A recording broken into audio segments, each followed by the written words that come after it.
کہا چاچا یزید کا لشکر تو بڑا ہی بزدل ہے، اگر چند قطرے پانی میرے حلق سے گزرے تو میں سارے کاٹ کے لے آؤں گا آپ کے پاس، چند قطرے۔ لیکن تھوڑی دیر گزری، عمر بن سعد کہنے لگا اکیلے اکیلے جاؤ گے تو علی کا پوتا ہے، یہ سب کو مار دے گا، کٹھے جاؤ۔ چاروں جانب سے تیر برسے، ایک تیر لگا آ کے گردن کے پیچھے، بس جناب سیدنا قاسم بن حسن گھوڑے سے نیچے گرے تو جناب زینب حوصلہ کر کے آنسو سمیٹ کے کہنے لگی میں دیکھ رہی ہوں پردے کے پیچھے سے حسین میرے بھائی کا بیٹا گر گیا ہے، جا اسے اٹھا کے لا۔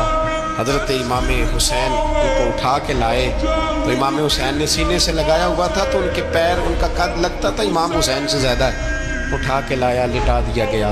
امام حسین کے اپنے بڑے بیٹے میدان میں نکلنے کو علی اکبر نام ہے، جب جن لوگوں نے حضور کو نہیں دیکھا تھا وہ جب